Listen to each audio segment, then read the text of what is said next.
주님의 그 사랑 이제 알고 확신한다는 고백의 찬양. 언제나 우리가 이런 고백이 있기를 간절히 바랍니다. 오늘 우리 분위기를 이렇게 잘 만들어 주셔서 제가 편안하게 오늘 말씀을 선포할 수 있게 되었습니다. 젊을 때는 별로 그렇게 나누지 못했던 이야기들이 나이 들면서 자주 나누어지는 그런 대화가 있죠. 건망증에 대한 이야기들인데 자주 우리 가운데 나눠지는 이야기를 제가 몇 가지 정리를 해보면 이렇습니다. 백화점에 쇼핑 갔다가 지하 주차장에다가 차를 주차해 놓고 올라가서 쇼핑을 다 끝나고 갈 때는 택시 타고 갔어요. 주차해 놓은 거 잊어버리고. 또 어떤 분은 지방 출장 가는데 차를 타고 내려갔다가 고속버스 타고 올라와서 그 다음날 출근하려고 차를 찾는데 차가 없는 거예요. 왜 차가 없지?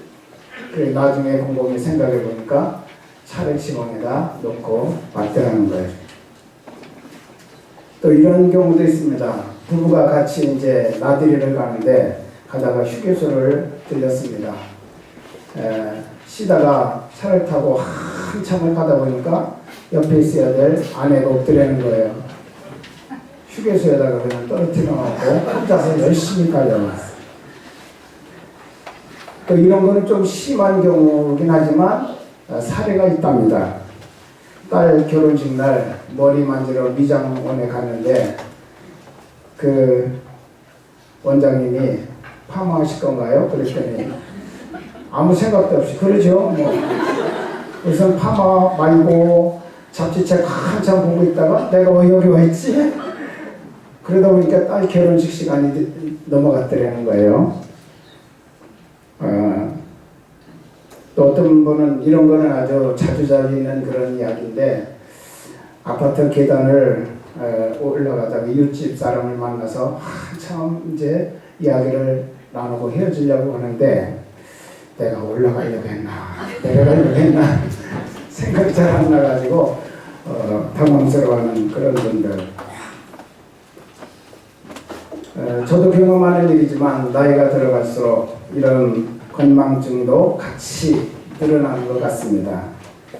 여러분 이런 것을 그냥 에피소드로 생각하고 웃고 지나가야지 여기에 너무 집착하다 보면 잘못하면 피해망상증에 걸리는데 내가 이게 치매가 아닌가 그래가지고 고민하고 또 그것 때문에 염려하는 그런 분들이 많이 있습니다. 그럴 수도 있지 그렇게 생각하면서 나이 들어가는 탓이야 나이 들어가는 증거야 라고 생각하고 여러분 웃고 넘어가시기를 바랍니다. 이런 일도 많이 있잖아요. 제가 예든 그런 것 아니라 사소한 부분에서도 한참 뭐를 가지러 가는데 갑자기 내가 왜 여기 왔지 뭘 가지러 왔나 잊어버릴 때가 참 많지 않습니까? 그거 하나하나를 여러분 신경 쓰지 마시고 내가 좀 많이 나이가 들어가고 있구나 라고 생각하시면 됩니다. 그렇지만 우리가 꼭 이렇게 많은 것을 잊어버리면서 웃고 지나가도 되지만 잊지 말아야 될 것 그것은 바로 감사 생활이라는 거예요. 감사 생활. 우리 유명한 철학자 아리스토텔레스가 이렇게 말했습니다. 인간의 마음 중에 가장 쉽게 늙어가는 부분이 있는데 그것은 바로 감사하는 마음 부분이다. 그렇게 지적을 해줬습니다. 여러 가지 많은 부분이 우리가 나이 들면 늙어가지만 감사하는 마음 부분이 쉽게 늙어가서 감사 불감증에 걸리기 쉽다는 것이죠. 우리 현대인의 질병 가운데도 바로 이 부분이 참 큰 질병 중에 하나입니다. 감사할 줄 모릅니다. 잘 되면 당연히 나에게 이루어질 일이었고 안 되면 불평과 원망하면서 욕구불만이 가득한 그런 모습을 보기가 쉽습니다. 성경에서 말세의 모습을 여러 가지로 우리에게 지적을 해주면서 그 중에 한 가지 두드러진 것들이 바로 감사를 잊어버리는 생활이다. 그렇게 지적을 해주고 있습니다. 여러분, 우리 하나님은 감사하는 신앙에 대해서 아주 특별히 강조하고 계시다는 사실을 기억하시기 바랍니다. 그래서 감사는 선택이 아닙니다. 권면도 아닙니다. 그리스도인들에게는 필수적인 요소이고, 하나님은 이 감사에 대해서 말씀하실 때 명령형으로 말씀하고 계시다는 것을 잊지 마시기를 바랍니다. 골로새서 2장 7절에 보면 믿음에 굳게 서서 감사함을 넘치게 하라 라고 명령하시고 계시고, 또 골로새 3장 17절 무엇을 하든지 말에나 일에나 다 주 예수의 이름으로 하고 그를 힘입어 하나님 아버지께 감사하라 명령형으로 말씀하십니다. 에베소서 5장 20절에도 보면 범사에 우리 주 예수 그리스도의 이름으로 항상 아버지 하나님께 감사하라고 명령하십니다. 가장 유명한 데살로니가전서 5장 18절 말씀 범사에 감사하라라고 그렇게 명령형으로 말씀하고 계시죠.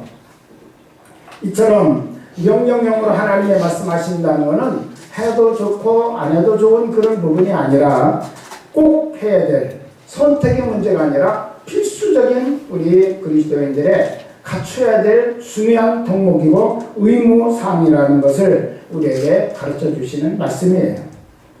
범사에 감사하는 것은 바로 주님의 명령입니다. 왜 이렇게 성경이 감사에 대해서 강조할까? 감사는 바로 믿음의 척도이고 믿음의 열매가 되기 때문에 그렇습니다. 성숙하면 성숙한 믿음을 가질수록 감사가 더 열매로 풍성하게 맺혀진다는 것이죠. 믿음과 감사는 언제나 정비례한다고 그렇게 말합니다. 믿음이 커가면 감사도 커가고 믿음이 약하여지면 감사도 사라져버린다는 것입니다. 믿음이 좋을수록 감사가 넘쳐나고 믿음이 떨어질수록 원망과 불평만 늘어난다고 그렇게 말하고 있습니다. 이처럼 감사는 믿음의 온도계와 같아서 믿음만큼 감사하고 감사만큼 믿음의 사람이 된다고 하는 것이죠. 그러므로 그 사람이 믿음의 수준을 우리가 체크해 볼 수 있는 것은 얼마만큼 그가 감사하고 사는 사람인가를 확인하면 그의 믿음의 그 온도계를 우리가 볼 수 있다는 것입니다.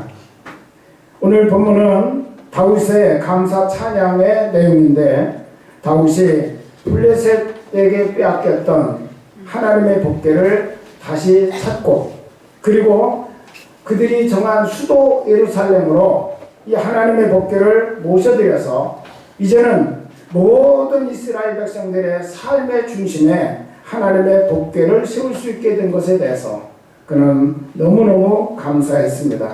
그래서 기뻐서 바지가 내려가는 줄도 모르고 춤추며 찬양하며 기뻐했다고 그렇게 말하고 있습니다.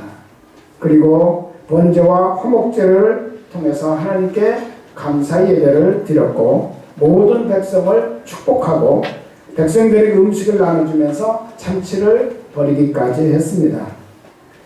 그리고 찬양대장이었던 아사 또 그의 형제들을 불러서 제일 먼저 감사로 찬양과 영광을 하나님께 돌리게 했습니다.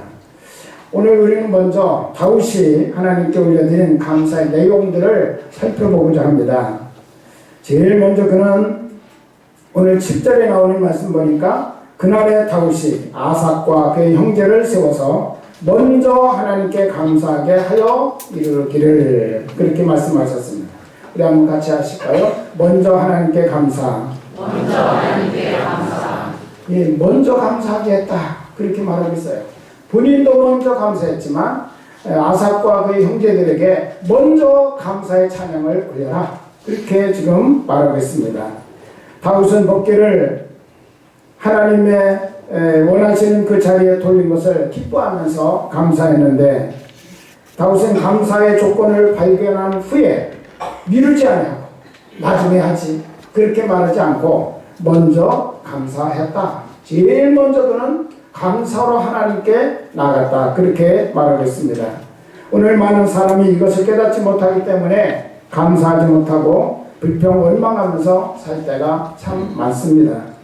그러나 깨닫고 보면 내게 주신 모든 것들, 건강이든 생명이든 자녀든 환경이든 은혜든 어느 것 하나 감사하지 않을 것이 없다는 사실을 우리는 기억해야 될 것입니다. 가장 먼저 한 일, 그것은 바로 하나님의 은혜로 무사히 하나님이 기뻐하는 일을 행할 수 있게 된 것에 대해서 다윗은 번제와 화목제를 드리고 감사와 찬양을 올리면서 하나님 앞에 영광을 돌렸다는 것입니다. 다윗은 무엇보다도 먼저 하나님 앞에 감사하도록 명령을 내렸는데, 감사를 먼저 한다는 것, 남이 할 때 말하기는 쉽지만 그러나 내 삶에서 감사를 먼저 하는 생활, 이것은 참 실행하기가 그렇게 쉬운 일이 아니라는 것을 우리가 생각합니다. 우리 예수님도 바로 이런 부분에 대해서 말씀하셨어요. 10명의 문둥병 환자가 예수님에게 고쳐주기를 원해서 예수님을 찾아왔습니다. 이때 주님은 즉시 손 내밀어 그들의 몸에 대시면서 깨끗함을 받아라, 그렇게 말씀하지 아니하시고 너희들 가서 제사장에게 너희들의 몸을 보여라 라고 말씀하셨습니다. 10명의 나병 환자들이 이제 제사장에 예수님의 명령을 따라 가고 있는데, 도중에 보니까 서로 자신의 몸보다 상대방의 몸을 보니까 알 수 있잖아요. 깨끗하게 나음을 받았어요. 전부가 다 기뻐 뛰면서 어디론가 다 흩어져 버렸어요. 지금까지는 늘 집단으로 함께 움직여 다니던 그들이 다 흩어져 버렸는데, 그 중에 한 사람만 먼저 예수님에게 와서 예수님의 발 앞에 엎드려서 살해했다, 감사했다, 그렇게 말합니다. 왜 주님이 말씀하셨어요? 10명이 다 고침받지 않았느냐? 그런데 그 9은 지금 어디가 있느냐? 라고 주님이 말씀하시면서 감사하지 못하는 그들의 모습을 보시고 섭섭해하시는 말씀을 하십니다. 여러분, 한 사람이 위대한 것은 그가 무엇보다 먼저 예수님께로 달려와서 감사했다는 거죠. 그리스도인의 감사는 다른 거 다 하고 나서 시간이 남거나 물질이 남을 때 하는 것이 아니라 먼저 감사하는, 시간적으로도 먼저, 물질적으로도 먼저, 그리고 우리의 마음으로도 먼저 하나님 앞에 감사를 표현하는 자세가 되어야 될 것입니다. 다윗은 바로 이런 부분에서 앞서가는 사람이었어요. 먼저 감사했다, 먼저 여호와께 감사했다. 그렇게 그는 우리에게 하나님께서 성경을 통해서 다윗의 이런 아름다운 모습을 보여주고 있다는 것입니다. 그가 감사하는 방법은 번제나 화목제를 드리고 감사, 찬양, 영광을 돌리게 함으로써 이 감사를 표현했습니다. 마태복음 6장 33절에서 주님은 말씀하십니다. 너희는 먼저 그의 나라와 그의 의를 구하라. 그리하면 이 모든 것을 너에게 더하시리라.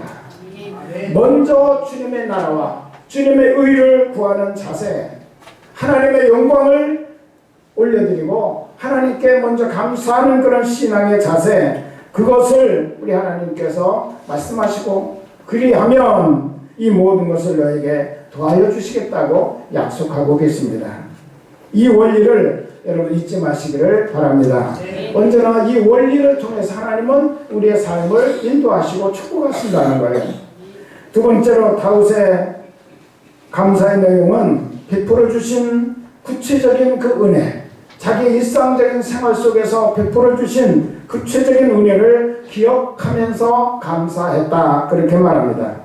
오늘 본문 12절 13절을 보시면 그의 종 이스라엘의 후손 곧 택하신 야곱의 자손 너희는 그의 행하신 기사와 그의 이적과 그의 입의 법도를 기억할지어다 라고 말씀합니다. 또 15절에도 보면 너희는 그의 언약 곧 천대에 명령하신 말씀을 영원히 기억할지어다. 성경을 보면 기억하라, 잊지 말라 라고는 그 말씀이 굉장히 많이 나옵니다. 꼭 기억하라는 거죠. 잊지 말라는 거예요. 감사는 기억하고 생각하는 것으로부터 출발합니다. 영어에서는 감사하다와 생각하다가 같은 어근을 가지고 있습니다. think라고. 여러분, 정말 이 말씀처럼 올 한 해를 여러분의 삶이 여기까지 걸어왔는데 조용히 뒤돌아보시기를 바랍니다. 여러분에게는 어떤 감사가 있나요? 여러분의 이 한 해 동안 감사할 일들이 무엇이 있습니까? 하루 사이에도 언제 어디서 무슨 사고가 날지 알지 모르는 그런 아주 험악한 세상 속에서 우리는 살아가고 있습니다. 병원에 가보면 병원마다 환자가 넘쳐나고 있어요. 갑자기 사고를 당해서 실려온 사람들도 많이 있습니다. 여러분, 그들 가운데, 병원에 누워 있는 그들 가운데 누가 원해서 병이 나고 누가 원해서 사고 난 사람이 있습니까? 나도 하지 못하고 나도 원치 않는 일들이 내 삶에서는 얼마든지 일어날 수 있다고 하는 거죠. 오늘 내가 내 발로 우리 교회에 와서 하나님을 예배할 수 있게 됐다고 하는 이 사실에 대해서 여러분 감사하시기를 바랍니다. 또 내 귀가 이렇게 열려서 하나님의 말씀을 들을 수 있다는 것에 대해서 여러분 감사하시기를 바랍니다. 내 눈이 이렇게 밝게 보여서 하나님의 말씀을 읽을 수 있고 사랑하는 사람들을 두 눈으로 똑바로 대면해서 볼 수 있게 되었다고 하는 이 사실도 우리는 감사의 조건이 아닐 수가 없어요. 내 손이 이렇게 건강하게 움직여서 내 사랑하는 사람들을 손을 잡아보고 또 내 가족들을 위해서 열심히 수고하는 그런 일을 할 수 있도록 해주신 우리 하나님의 은혜를 우리가 생각하면서 감사할 수 있는 조건이 얼마든지 우리에게는 있다는 것입니다. 찾으면 생각하면 우리는 얼마든지 감사가 많이 있습니다. 그러나 찾지 않고 생각하지 않으면 아무리 커다란 감사의 조건도 다 묻혀버리고 맙니다. 다 묻혀버리고 감사하지 못하는 거예요. 당연한 것처럼 생각하는 거예요. 그래서 이사야 선지자는 이렇게 이사야서 1장 2절 3절에서 말합니다. 소는 그 임자를 알고 나귀는 그 주인의 구유를 알건만 이스라엘은 깨닫지 못하는도다. 이 말씀이 무슨 말씀인가요? 하나님의 은혜와 축복을 받고도 마땅히 드릴 감사를 드리지 못하는 사람, 그 사람은 차라리 짐승만도 못하다 라고 지적하는 말씀이 바로 이 말씀입니다. 여러분, 우리가 질병 뒤에 건강을 얻으면 감사하죠. 얼마나 감사한 일입니까? 그러나 질병 없이 건강하다면 더욱 감사한 일이잖아요. 그런데 우리는 그런 부분에 대해서 전혀 감사를 생각하지 않고 잊어버리고 삽니다. 사고가 나서 잘 수술이 됐습니다. 얼마나 감사합니까? 그런 일에는 감사한데 사고 없이 무사하게 살아가는 그 생활에 대해서는 우리가 더욱 감사해야 될 일인데 감사하지 않아요. 우리는 매일매일 하나님의 은혜가 아니면 살아갈 수 없는 존재들입니다. 베풀어 주신 은혜를 늘 기억하고 감사하는 삶이 되어야 될 것입니다. 오늘 바울은 하나님의 선하심과 인자하심으로 인연해서 내 일상생활 모든 것을 이끌어 주시고 돌봐 주시는 그 하나님의 은혜에 대해서 구체적으로 그는 감사하고 있는 그 모습을 우리가 보게 됩니다. 세 번째로 그가 감사한 그런 내용이 나오는데 약한 자를 강하게 하심을 감사했습니다. 오늘 19절부터 20절에 있는 말씀 보면 그때에 너희 사람 수가 적어서 보잘 것 없으며 그 땅에 객이 되어 이 민족에게서 저 민족에게로 이 나라에서 다른 백성에게로 유랑하였도다. 여호와께서는 사람이 그들을 해하기를 용납하지 아니하시고 그들 때문에 왕들을 꾸짖어 이르시기를 나의 기름 부음 받은 자에게 손을 대지 말며 나의 선지자를 해하지 말라 하셨도다. 다윗은 생각했어요. 내 나라 내 민족이 정말 강하고 잘나서 하나님이 너는 내 백성이다. 이스라엘은 나의 나라다. 하나님의 나라다. 그렇게 택하시고 우리들을 쓰시는가? 주변을 돌아보니까 자기 나라 자기 백성보다도 훨씬 더 뛰어나고 또 강한 나라들이 주변에 많이 있더라는 거예요. 그런데 왜 하나님께서 유달리 우리 민족을, 이 나라를 하나님이 택하셔서 하나님의 놀라운 영광의 통로, 축복의 통로로 사용하시는지 그것을 생각하니까 감사하기 그지없더라는 거죠. 연약한 이스라엘, 이 민족을 하나님이 사랑하셔서 택하시고 하나님께서 축복하시고 하나님의 영광의 도구로 사용하시는 것에 대해서 생각하니까 감사할 수밖에 없다는 것입니다. 다윗은 이 사실이 너무나 감사했어요. 그래서 민족을 구원하신 하나님의 이름을 높이고 그 이름을 열방 중에 선포하는 일을 행하기를 너무 기뻐하고 또 백성들에게 그것을 가르쳤습니다. 우리가 잘나서 하나님을 택하셨느냐? 우리가 약하고 부족한데도 하나님 우리를 보호하시고 우리를 돌보시고 우리에게 은혜 주시고 우리를 축복하셔서 오늘 이렇게 열방 가운데 하나님을 세우셨으니 하나님의 이름을 높이자. 하나님의 이름을 선전하자. 하나님의 그 영광을 많은 사람에게 선포하자. 그러면서 그가 백성들에게 이 하나님의 은혜에 대해서 하나님의 그 능력에 대해서 감사하고 모든 사람에게 선포하기를 가르치고 있는 것을 우리가 보게 됩니다. 여러분 오늘 우리의 삶을 돌아보면 우리도 얼마나 연약한 존재들입니까? 성경은 우리들을 질그릇이라고 그렇게 표현을 했습니다. 그릇 가운데 가장 약한 그릇이 질그릇 아닙니까? 질그릇이라고는 의미는 두 가지가 있는데 하나는 흙으로부터 빚어진 존재다라는 뜻이고 또 하나는 약한 존재다라는 뜻입니다. 우리는 흙으로부터 빚어진 연약한 육신을 가진 약한 존재에 불과합니다. 조금만 충격이 와도 보이지 않는 병균이 하나 침투해도 우리는 금방 자리에 놓고 때로는 생명을 잃기도 하잖아요. 또 우리가 어떤 좀 강한 충격을 받아도 견디지 못하고 상처가 나서 뭐 뼈가 부러진다든지 어디가 깨진다든지 걷지 못하고 며칠씩 또는 몇 달씩 주저앉아 있어야 되는 그런 연약하기 그지없는 존재에 불과합니다. 하나님의 돌보심과 인도하심이 없다면 우리들은 넘어질 수밖에 없는 인생들입니다. 작은 시험에도 쉽게 넘어지고 또 작은 일에도 우리는 상처받고 염려와 근심에 붙들려 사는 그런 연약한 존재임에 불과하다는 것이죠. 그런데 주님께서 우리를 지켜주시고 약한 나를 강하게 하시고 부족한 나에게 넘치도록 은혜를 부어주셨습니다. 우리 성도들 가운데도 견디기 힘든 고난의 터널을 통과하는 분들도 있습니다. 그러나 우리는 분명히 믿습니다. 그들 가운데도 하나님이 함께 하시고 하나님의 능력의 손을 내밀어 붙들어 주실 것이라는 사실을 하박국 선지자처럼 그럼에도 불구하고 감사하는 신앙으로 그들이 굳게 세워지는 축복이 임하기를 우리는 그렇게 믿고 기도하고 있습니다.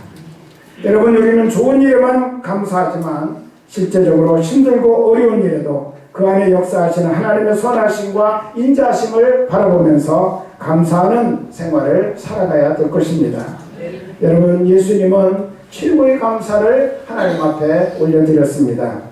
그것이 바로 지금은 성만찬인데 우리 주님은 실제적으로 당신의 몸을 찢으시고 당신의 피를 쏟으시면서 인류를 구원하는 일에 나를 써주시는 그 하나님의 은혜에 대해서 마지막 감사의 제단을 우리 하나님 앞에 올려드렸다는 것입니다.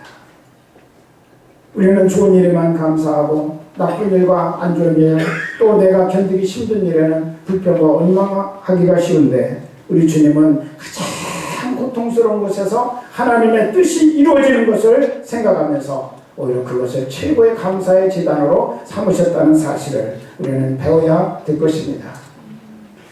일본의 세계적인 기업 내셔널이라는 기업이 있는데 그 기업에 대해서 읽으면서 제가 좀 은혜를 받았어요. 그 창업자는 마스시다 고노스케라고 하는 분인데 이분은 자수성가한 사람 중에 아주 손꼽히는 분입니다. 집안이 몰락해서 초등학교 4학년 다니다가 중퇴했습니다. 그리고 자전거포 점원으로 취직을 해서 일하면서 처음 사회생활을 시작을 했습니다. 가장 미약한 모습으로 시작했지만 최선을 다해서 배우며 노력한 결과 570개의 기업을 거느렸고 13만 명의 종업원을 거느린 대기업의 총수 자리까지 올라가게 되었습니다. 사람들이 묻습니다. 당신의 성공 비결은 무엇입니까? 그랬더니 그 사람이 세 가지를 말했는데 특이하게 말했어요. 첫째는 가난입니다. 두 번째는 허약한 몸입니다. 세 번째는 못 배운 것입니다. 이것이 바로 그의 성공의 비결이라는 거예요. 그러면서 그분이 거기에다가 이렇게 덧붙였어요. 나는 이 가난, 허약한 몸, 못 배운 것, 보통 사람들은 이것을 불평의 원인, 자기가 무너진 것에 대한 핑계거리, 그런 것으로 삼았지만 나는 그것을 오히려 감사의 조건으로 받아들였습니다. 그래서 가난했기 때문에 부지런히 일했고, 몸이 약했기 때문에 건강의 소중함을 알아서 몸을 관리하는 법을 배웠고, 많이 배우지 못했기 때문에 세상 모든 사람들을 스승으로 생각하고, 그리고 그들에게서 무언가 배울 것이 있는지를 되찾으면서 겸손히 배웠다는 거예요. 겸손히. 그랬더니 어느 날 보니까 자기가 왜 이런 자리에 서 있더라. 그렇게 그는 고백했습니다. 그렇습니다. 여러분, 내 안에 있는 아픔과 고통이 나를 넘어지게 하는 걸림돌이 될 수도 있고, 나를 뛰어넘어가게 하고 도약하게 하는 디딤돌이 될 수도 있다는 사실을 우리는 기억해야 됩니다. 근데 우리는 거기에 걸림돌이 되면 안 됩니다. 걸려 넘어지면 안 돼요. 시험 들으면 안 돼요. 그것 때문에 상처받으면 안 돼요. 나에게 있는 아픔과 고통과 내 연약한 부분이 디딤돌이 되도록 변화시키는 그런 주의 자녀들이 되어야 될 줄로 믿습니다. 그래서 감사로 그것을 받아들이게 될 때, 왜 나만 겪는 고난이냐 그러면서 우리가 불평 원망하기에 앞서서 나에게 약함을 주신 주님을 찬양하며 오히려 주님께 감사로 영광 돌리는 그런 자세를 갖게 될 때, 그 속에서 놀라운 주님의 역사가 일어나게 될 줄로 믿습니다. 여러분, 오늘 저는 이 본문을 통해서 감사의 심이라고 하는 주제를 제가 정했습니다. 제가 쭉 보면서 정리한 것은 감사는 강력한 힘이 있다는 것입니다. 그렇습니다. 감사는 삶의 부정적인 에너지를 긍정적으로 바꾸는 강력한 힘이 있습니다. 감사는 고통을 치유하고 회복시켜주는 강력한 힘이 있습니다. 감사는 베풀고 나눌 수 있는 힘을 주는 강력한 힘이 그 속에 들어있습니다. 감사는 삶을 변화시키고 불가능을 가능하게 하는 그런 놀라운 힘이 그 속에 들어있다는 사실을 믿으시기를 바랍니다. 이번 2013년 추수감사절을 앞에 두고 다시 한번 여러분 감사의 힘을 경험하고 배울 수 있는 그런 기회가 되기를 주님의 이름으로 축복합니다. 다윗이 고난 가운데서도 주님이 베풀어 주신 은혜를 기억하며 내게 주신 하나님의 은혜를 내가 무엇으로 보답할꼬 그러면서 늘 생각하고 늘 고민하고 늘 기도하며 하나님이 주신 은혜를 보답할 수 있는 길이 무엇인가를 찾았던 다윗처럼 여러분 범사에 감사하는 삶을 사는 기회가 되시기를 우리 주님의 이름으로 축원합니다. 감사가 넘치는 삶을 통해서 감사의 능력을 덧입고 날마다 주님의 영광을 선포하며 주님의 뜻을 이루는 주인공으로